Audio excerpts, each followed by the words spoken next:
Magandang araw mga kaibigan. Ako mga kaibigan, mainit itong pag-uusapan natin. Matinding utos ni President Marcos, pinalayas na.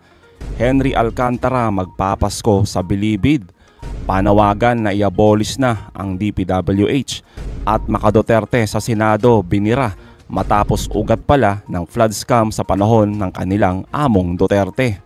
Matapos umuwing masaya si Henry Alcantara sa pagdinig sa Senado kung saan hindi ito masyadong natanong ng mga grupong Duterte, abay halos iiyak naman itong si Engineer Henry matapos gisahin at umamin na sa kamera na siya ay notorious sa pagpirma ng mga ghost project, kung saan itong si Engineer Henry at Sara Diskaya ay konektado sa isang flood control ghost project. At may matinding pasabog itong si Henry na hindi natanong sa Senado.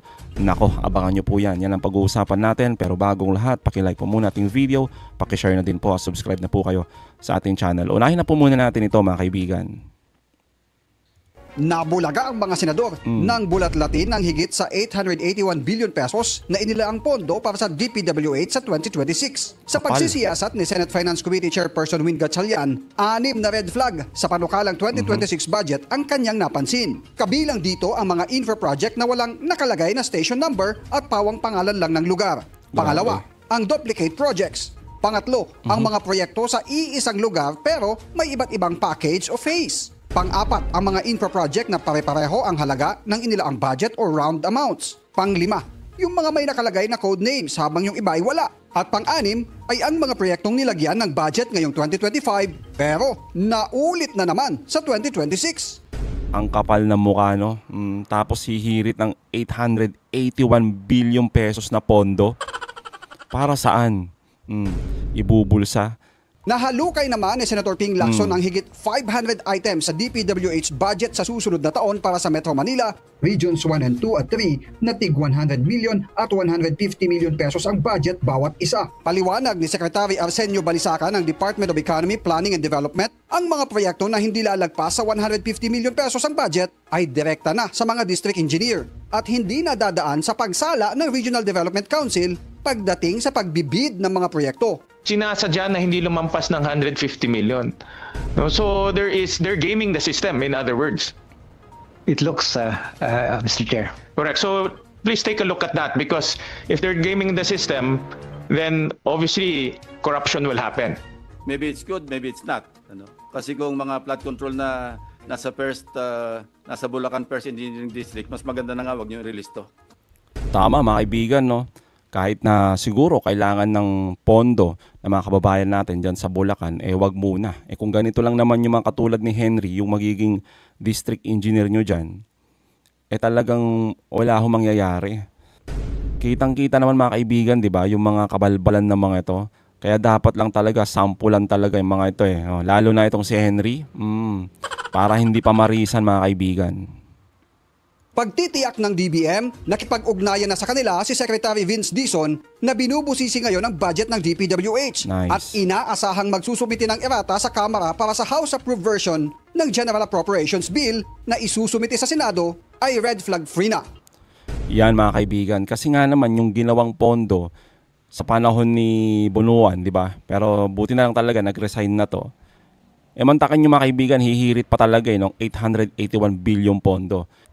Kaya naman mga kaibigan, sa mga kabalbalan na ginagawa ng ahensyang ito, ito ang matinding utos ng ating Pangulong Marcos. Para sabihin sa inyo kung ano ang mga direktiba ng ating Pangulo na akin pong i-execute immediately. Ang unang-una ko pong order na ilalabas ay ang pag-order ng courtesy resignations top to bottom. Yan. USEC, ASEC, Division Head, Regional Director, hanggang District Engineer ng buong bansa. Yan po ang unang-unang order na gustong ipagabas ng ating Pangulo. Ito po ay simula ng sinabi nga ni Yusek Claire kanina na clean sweep. Paglilinis. No? Yan po ang unang-unang direktiba ng ating Pangulo. Sa totoo lang mga kaibigan, magandang panimula ito na linisin talaga itong ahensya nito. Kasi talagang bukbukin na talaga to at nilumot na ng mga korap na opisyal itong ahensya nito. Tulad nga ng karamihan mga kaibigan, ang panawagan i-abolish na nga dapat itong DPWH. Pero hindi ganun kasi kadali mga kaibigan. Kasi kailangan din natin itong ahensya nito. Kasi mga kaibigan, meron tayong mga infrastructure project na ongoing at mga gagawin pa. Kaya maganda itong naging hakbang ng Pangulo na clean sweep, di ba? Linisin itong ahensya ng DPWH. Linisin ang DPWH. Hindi po magkakaroon ng ganitong klaseng mga proyekto kung walang kakuntsaba sa loob ng DPWH. Totoo yan. Kapag ang isa pong project ay guni-guni, ika nga ng ating Pangulo, o ghost project, hindi po pwedeng walang tao sa DPWH na nag-sign off sa mga proyektong yan. Dahil po, lalo na yung isang proyekto, halimbawa, yung pinuntahan ng ating Pangulo sa Bulacan, yung non-existent project, pinakita pa po ng ating Pangulo yung mga resibo na ibinayad sa kontraktor. Paano po nabayaran ang isang proyekto na wala namang nagguni-guni lang, na wala naman talaga? Meron po sa DPWH na nagpabayad doon. Ang utos ng ating Pangulo, hanapin yung mga yun at tanggalin sa pwesto at kasuhan. Tama lang yan, di ba mga kaibigan? Dapat talaga silang managot at makulong hanggang sa mapulok sa bilibid yung mga yan. Sana hindi lang mga district engineer at kung sino-sino pang opisyal dyan sa DPWH. Talagang gusto nating makita ay mga politiko din. Kaya naman mga kaibigan, may binubuo din ang ating Pangulo na mag-iimbestiga din dito sa lahat ng mga kabalbalan nito. Especially sa mga korupsyon dito nga sa flood control project at iba pa. Kaya mahalaga talaga mga kaibigan yung third party na mag-iimbestiga. Kasi nga kung sa Senado, eto mga kaibigan, no, pansinin nyo yan, itong si District Engineer, binaby ba naman sa Senado? Samantalang mga kaibigan, sa Kamara, abay napaamin at ginisa ito. Tulad na lamang nito mga kaibigan. Alam po ninyo, no less than the good president went to Bulacan personally to visit the project. At ang ating pong Pangulo mismo ang nagsabi na substandard daw po itong proyekto. Pero ito yung ginagawa nila talagang nakakapinsala pa sa mga local residents. So yes, it's no, I'm not disappointed, I'm angry. Napansin nyo mga kaibigan yung pinagkaiba ng mga line of questioning ng Kamara kumpara sa Senado. Maliban lang mga kaibigan kina Senator Lacson, Sina Tito Soto. Pero karamihan doon, walang ganito, walang infographics. Tsaka wala mga kaibigan piling-pili lang yung binabanatan nila di ba? Ito lang si Sara Diskaya, pero yung iba tulad ni Henry, binaby mga kaibigan. Pero dito talagang ginisa.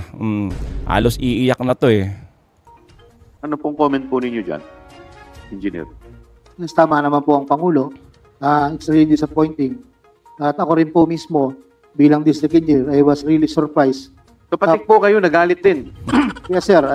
Paano pong galit? Galit na galit din kayo? Yes, sir.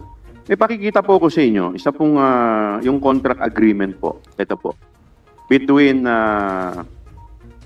the DPWH and Sims Construction Trading worth 55 million.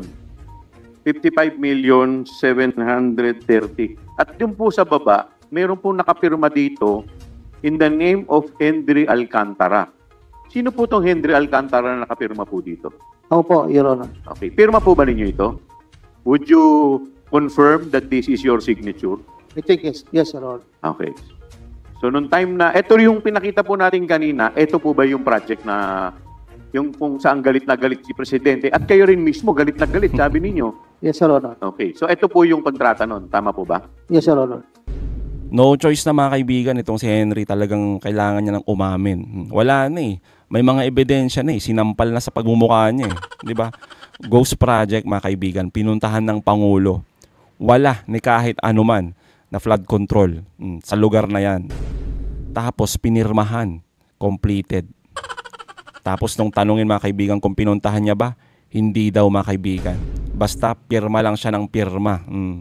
Kahit pa ghost project yan, ganyan siya kagaling mga kaibigan.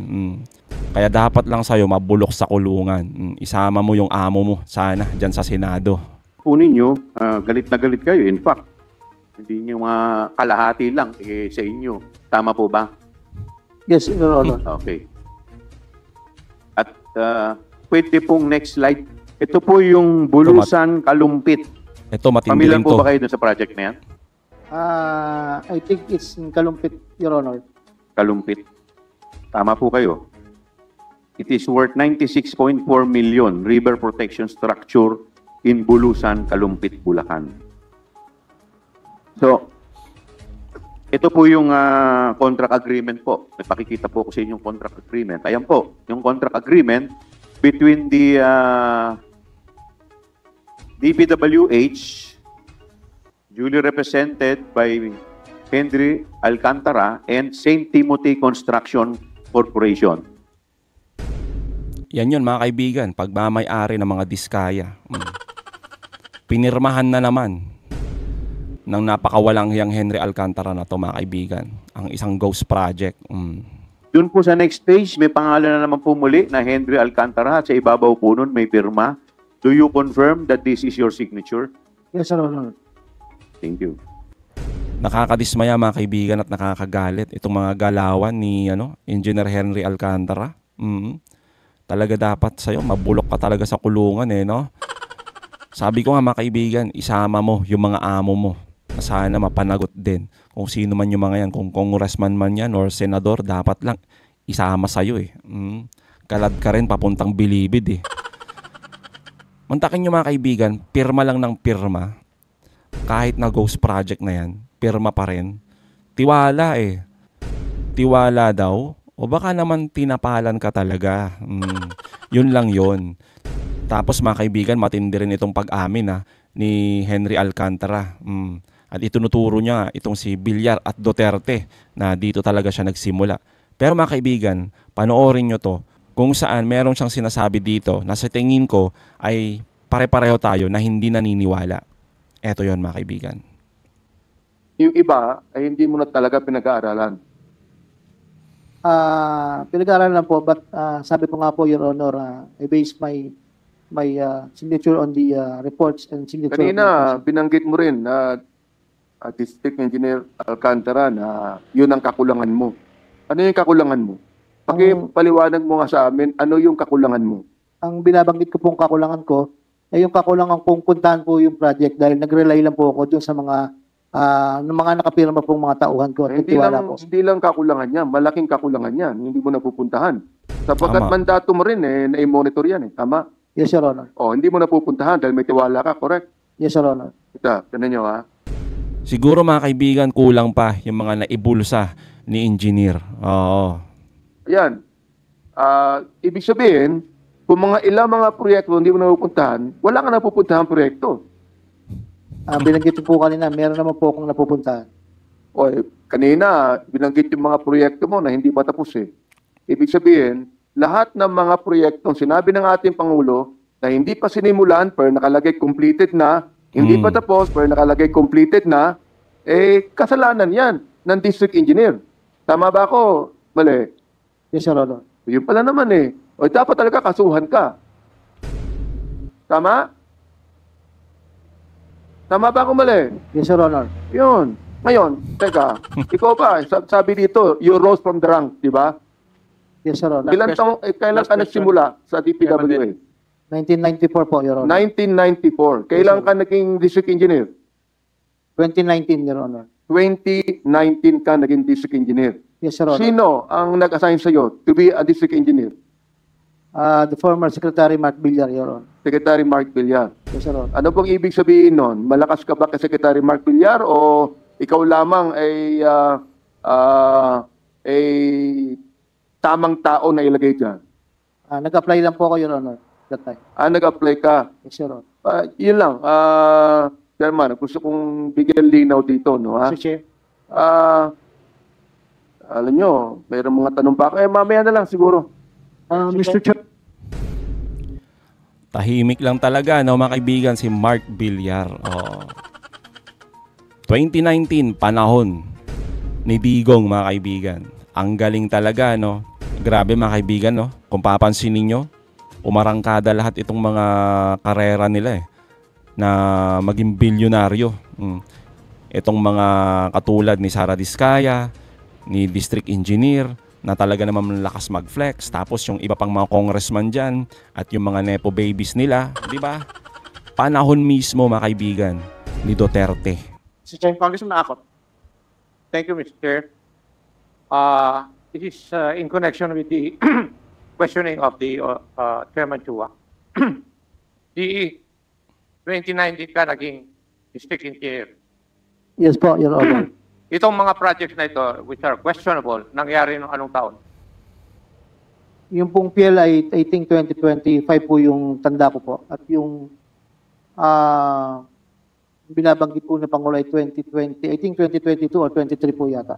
Ngayon, ang tanong, engineer, kayo po ba ang nag-propose ng mga projects na ito na may isama sa NEP? Gaya po ng... Pakisagot lang po. Kayo po ba ang nag-propose ng mga projects na ito para may sali doon sa NEP ng district office nyo? Yes, Your Honor. Yes. So, kayo ang nag-propose. Walang iba kundi kayo. Yes, Your Honor. And this was never changed by the Plans and Finance Office of the Department of Public Works and Highway. Yes, Your Honor. Okay. So, walang politiko na involved dito. Kayo po ang nag-propose na ito. Yes, Your Honor. Okay. Naniniwala ba kayo dyan, mga kaibigan, na walang kasabwat itong si Henry Alcantara na politiko sa paggawa o pag-request man lang ng mga pondo? Tandaan natin, mga kaibigan, huwag kami, Henry. Tandaan mo, nung panahon, nang galing-galing mo pang mag-speech, di ba? Nung inauguration ng bridge ninyo. Anong sabi mo? Kinukulit ka. Di ba?